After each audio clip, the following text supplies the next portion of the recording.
Hi guys, James at Rampant Lion Reviews again for you today with another beer review. For this one, we are going to head over to Ireland once again, and we're going to have a look at a beer from another brewery that I've never tried anything from before. These guys are another relatively new addition to the Irish beer scene, although they have been going a few years, and their beers seem to get really nice write-ups actually, so I'm very curious to see what this one has in store for us, and you will see another review from these guys at some point in the relatively near future.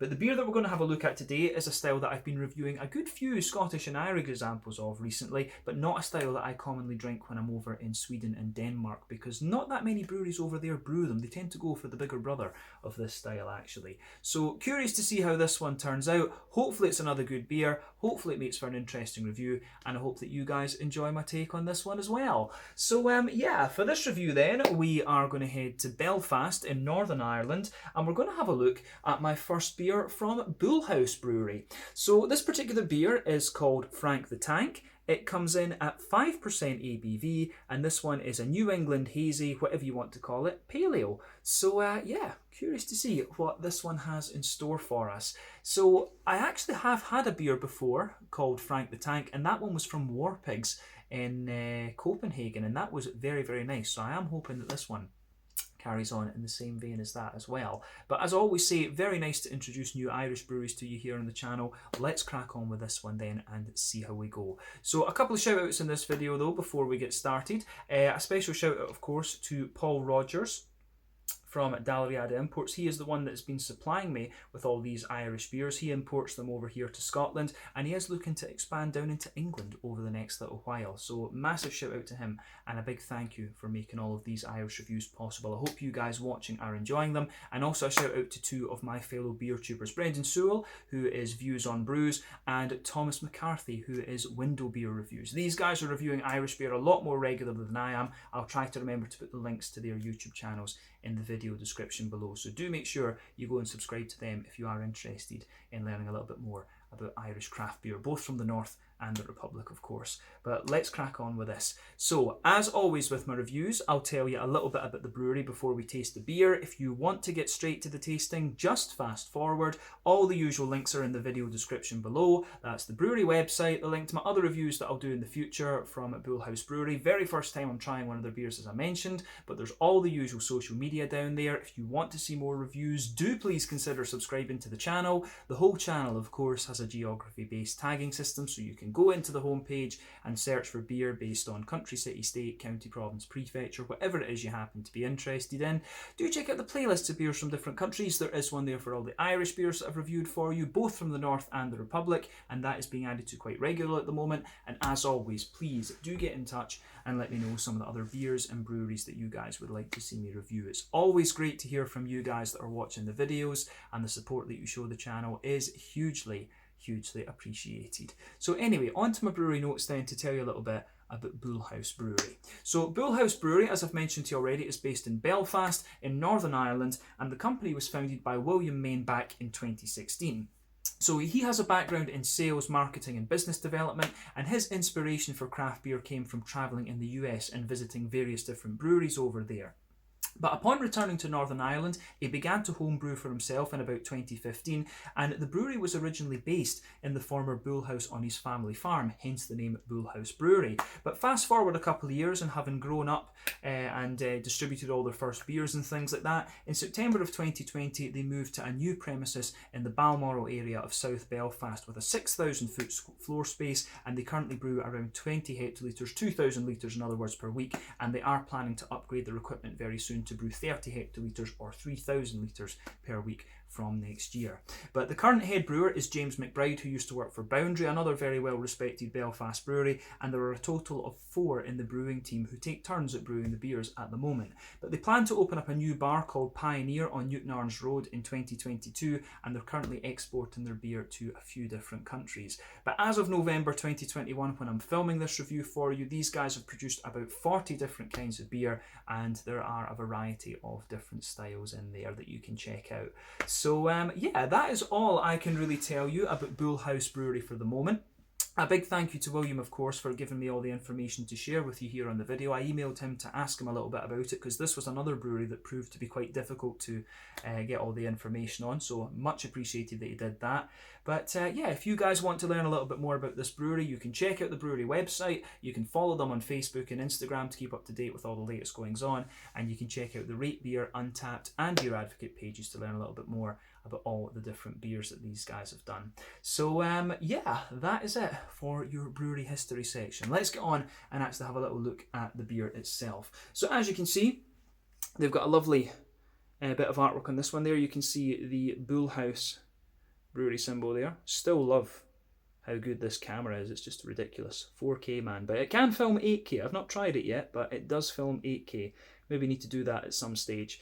But yeah, as you can see, beautifully done. You can see the nice fermentation tank on this. It's a plain silver top on the can here, and as I said, as I've said in other Irish reviews, I really have no idea how much you would pay for this beer because Paul gave me these as gifts basically to promote Irish craft beer, so that is pretty cool. But like I said earlier, this one is a 5% New England Pale Ale, and it is hopped with Mosaic, which is a hop that we know quite well. American, 14% alpha acid, tends to give you a lovely juicy kind of tangerine note to it.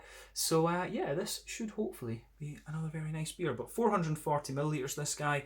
Let's get it out and we'll get on with the tasting then. Frank the Tank, 5% New England Pale Ale from Bullhouse Brewery in the Balmoral area in South Belfast. So yeah, let's have a little look at this one then. This should be quite nice. Smells good, I will say that straight away for it. I think that'll do for the moment to have a look at the appearance and the aroma, and then we'll bring the rest out a little bit later on. I think there's about 80% of it in the glass, but yeah, anyway, we'll put the rest in a little bit later on. So before the head disappears, you can see that this beer has poured with about a 2/3 finger of a frothy, I would say perfect white head actually. It's a perfect white head. You can see just how good the bubbles are on that. It looks absolutely lovely, I have to say. But in terms of colour, this one is a lovely, very bright yellow. I would kind of describe it as being akin to like mango and pineapple juice, that sort of thing. I always like comparing these New England style beers to different fruit juices because that's just what the appearance reminds me of. Now remember, the colour of these beers depends on one, the type of malts that you use. This goes a long way to you know, to deciding your EBC rating. 2, the length of your wort boil is also going to play a role because the longer you boil the wort, the more the sugar caramelizes, and thus you get a darker colour of beer.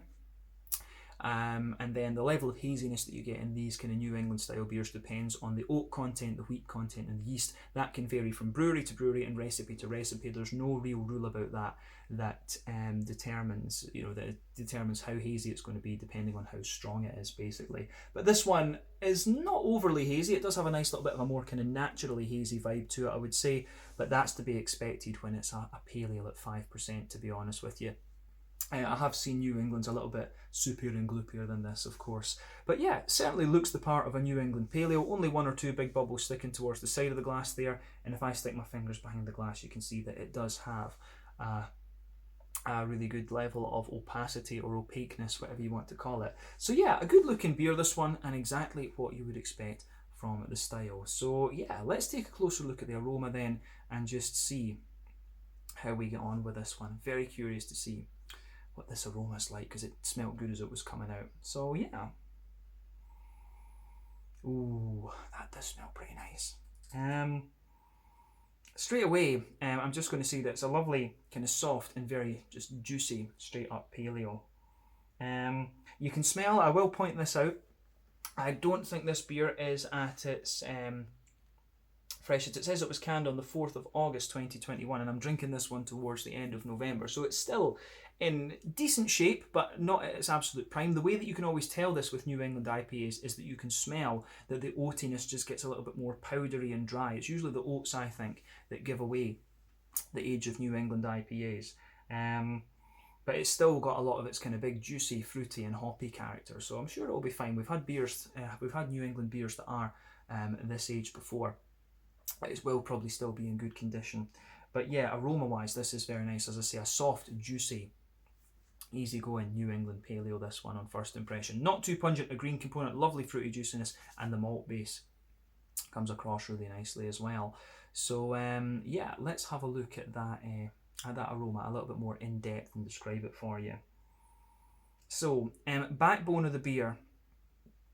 The backbone of this beer, you've got a lovely little bit of a kind of bread crusty character to it, for sure. Yeah, you can smell a little bit of that sort of fresh, hedgehog, white bread, sort of bread crust in this one. On top of that, of course, you can smell the different layers of white bread in there. You can smell the barley malt, the mainly white bready barley malt. You can smell the smoothness of the wheat and just the wheat thickening everything out. And then further back on the nose, you certainly get a nice little bit of a kind of wheaty, bitey character coming out of this one, which I really like as well. Actually, the wheat does actually have a little bit of pungency in this beer, particularly when you take the aroma in a wee bit more deeply. But yeah, lovely little bit of kind of smooth and thicker wheatiness, wee bit of wheaty bitiness as well. But you've also got some lovely, you also do have some lovely kind of oaty, smooth creaminess out of this one, which I think is pretty solid. So yeah, aroma wise, I think this goes together pretty well actually. So yeah, this is pretty solid, I have to say. So the oaty character for me, it does have a little bit of dryness to it, but it is fairly smooth, and you do get just a little touch of that kind of Werther's Original butter candy, butterscotchy type thing out of this one. Other than that, I don't know if there's too much to report on the malty side of this beer. It is pretty straight shooting, but again, you would expect this when it comes to a pale ale. Usually they are just nice, light, drinkable beers. But yeah, a little bit of bread crust, thicker, wheaty, white bready layer to it, of course. Then a little bit of the oaty smoothness and a wee bit of that Werther's Original butter candy, butterscotchy sweetness to this one. So I really like that about this beer for sure. So on the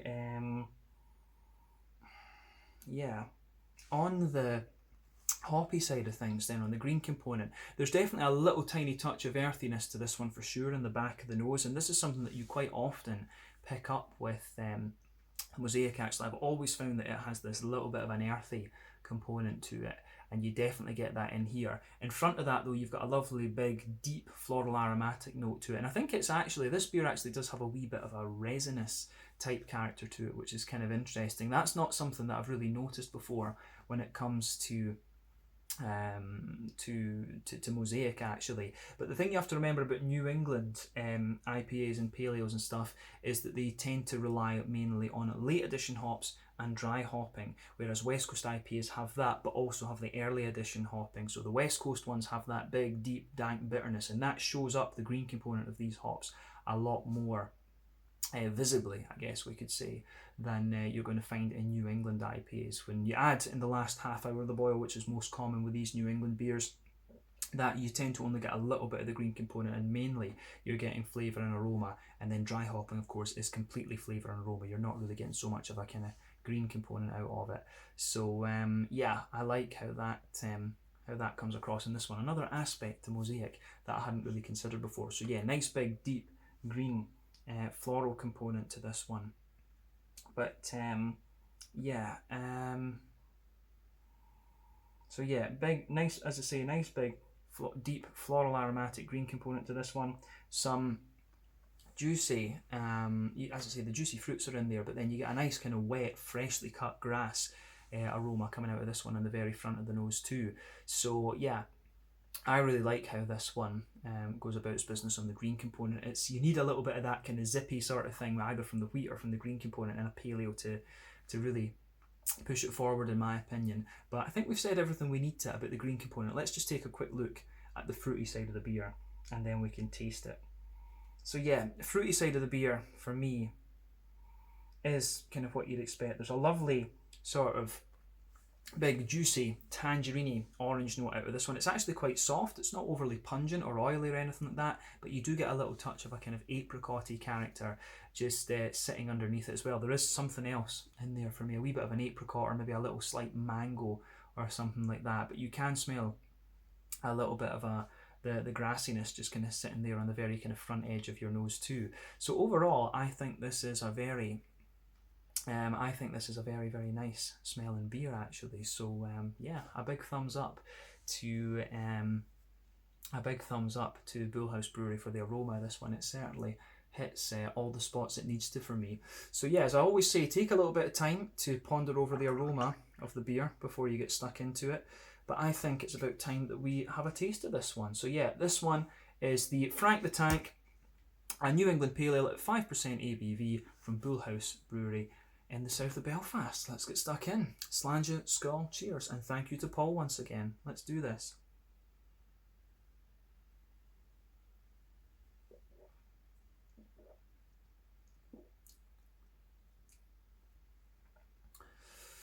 Yeah, again, it's what you would expect of the style, and it's just really nicely crafted.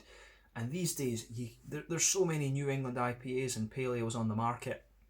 You can't ask for much more than that. All you can ask is that these beers are well crafted and well done. This one gives you that, so thumbs up to Bullhouse Brewery. It's such an easy drinker, this one. It's a very, very nice beer, so well done to them.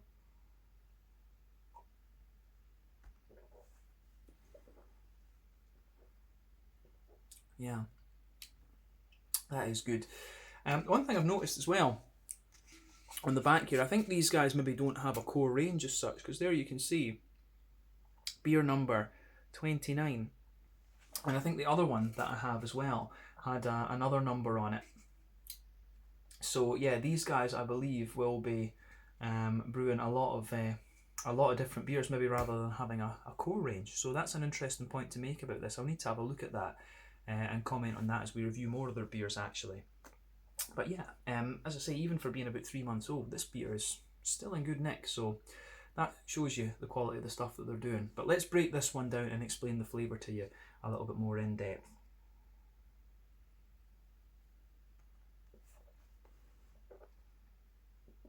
Yeah.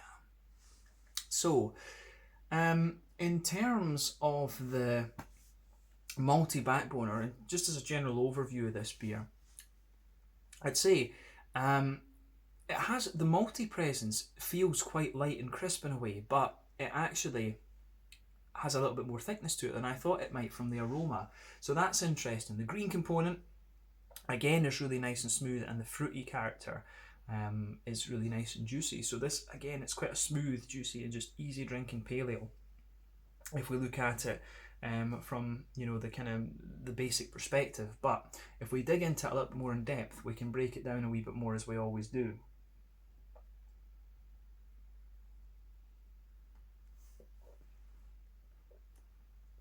So on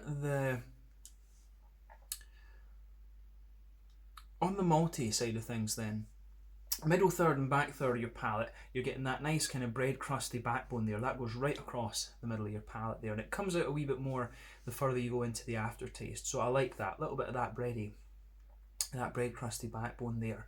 On top of that, you have that nice smooth white bready layer, which I think goes together really, really well.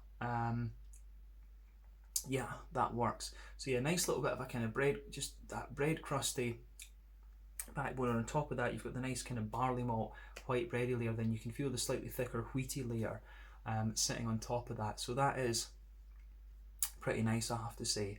Yeah, that works. So on top of that, if we focus on the middle third of your palate just now, so we've got the bread crust, the barley malty white bread, then the thicker wheat.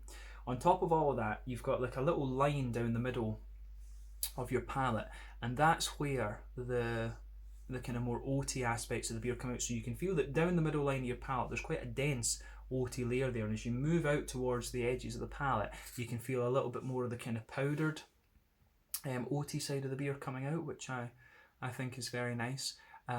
So yeah, you can just feel more dense oats in the middle, and then it going a little bit further out toward the edge. The other thing you can feel is that in the dead centre of your palate, you get this almost very slightly porridgey sort of thing. And as I said earlier, this is one of the ways you can use, in my experience, to tell how old a New England IPA or pale ale or whatever it is, you just get this very slightly porridgey kind of thing right in the dead centre of your palate, and you can feel it a little bit here. I think it's maybe a little bit more obvious in, you know, in the pale ales, in the lighter beers like the pale ales, it does feel a little bit more porridgey, but you can feel it in the bigger ones, the IPAs and the doubles and triples and things. I think you feel that the oats are definitely more powdery in a sense. So for me, it's the oats that really are the giveaway about the ages of these New England style beers. But regardless, as I say, this one still is in pretty solid condition.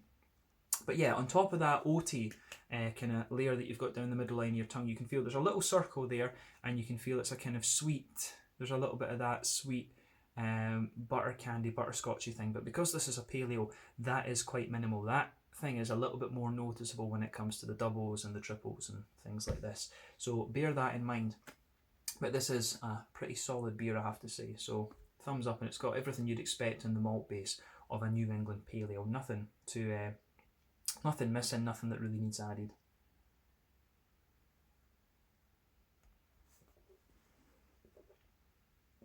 So, I think that's everything we need to say about the middle third of your palate. So let's look at the back third of your palate. So border region between middle third and back third of your palate. Again, you feel a little bit of that bready build up in there.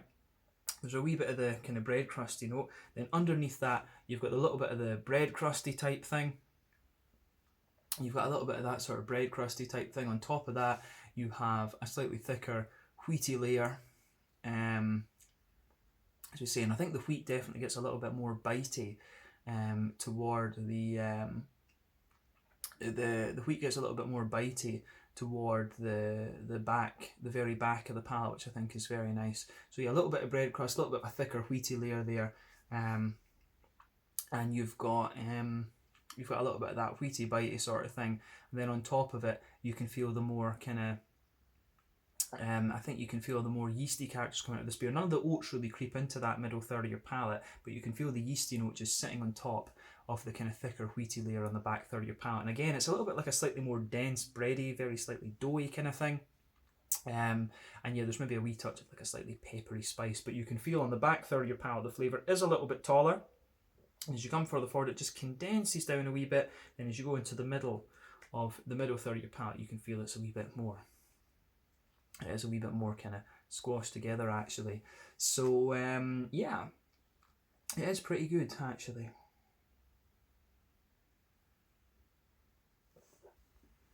I keep saying actually in this video, notice that. So nothing else we really need to say, I believe, about the malty and yeasty component of this beer. So let's focus on the hoppy side of it. Back corners of the palate, you get a nice little bit of earthiness there. That is, as I say, one of the components that you often find with Mosaic. But as you move further forward, the earthiness does spread a little bit, and as you push forward towards the front kind of corners of your palate, you've got a lovely big floral aromaticity. So a nice little bit of deep floral aromaticity, a little bit of a kind of piney, sort of piney resinous sort of thing in there, but that's quite minimal, I would say. A little bit of the piney resin underneath, but quite a bright floral aromaticity to this one. Round the front curve of the palate, you've got a bit of a lighter grassiness in there. It's got a wee touch of zestiness.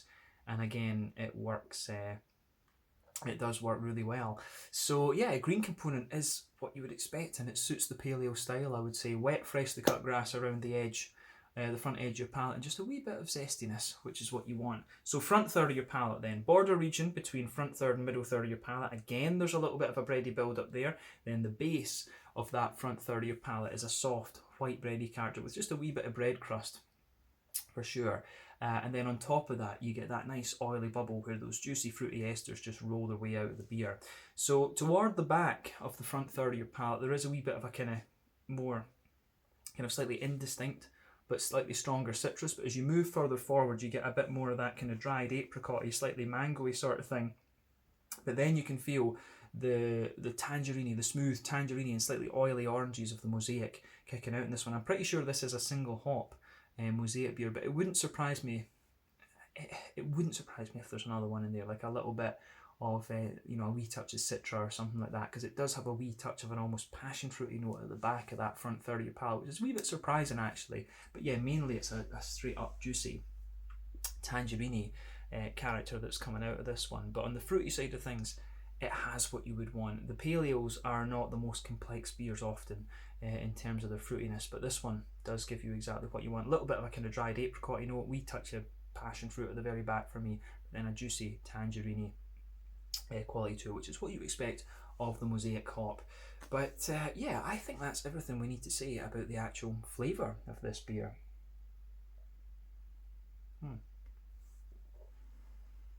So we can round off with the mouthfeel then.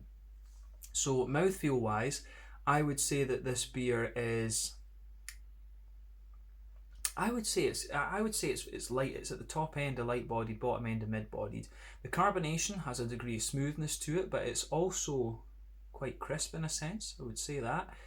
So yeah, bottom end of mid-bodied, slightly crisp carbonation, and quite a smooth and just wet beer in some ways. The malty character to this one is quite smooth. It does develop a wee bit of graininess and a bit of dryness the further you go into the aftertaste. But again, smoothness, slight touch of sweetness, but again, I would put in that that's very minimal. The hoppy bitterness, I think this is a fairly standard 30 IBU beer, this one, but it does feel a little bit more bitter the further you go into the aftertaste. But 30 IBUs, the standard 30 seems about right for this one, and you've got just a little bit of a juicy fruity character to it. Quite a little bit of a soft dried fruit character, but then also some juicy fruity elements to this beer as well. But overall, I think this beer comes across pretty nicely, so gets a thumbs up from me for sure once again. So yeah, I think we can say well done to Bullhouse Brewhouse Brewery, I should say, not Brewhouse Brewing Company, Brewhouse Brewery on this one, and I look forward to trying the next one from them, because that's a little bit heavier. So yeah, I think we can leave it at that for just now. So yeah, once again, thank you for watching my beer reviews. Until the next time, please like, subscribe, share, all the usual YouTube stuff. Let me know your own thoughts on this beer in the comment section below. Let me know what your favourite beers are from Bullhouse Brewery as well. But this one was the Frank the Tank, beer number 29 apparently, a New England Pale Ale at 5% ABV from Bullhouse Brewery in Belfast in Northern Ireland. I enjoyed this one, and I look forward to more from them. Thanks again for watching. Check out my social media, check out theirs, and I'll see you guys again soon. Slàinte, skål, and cheers.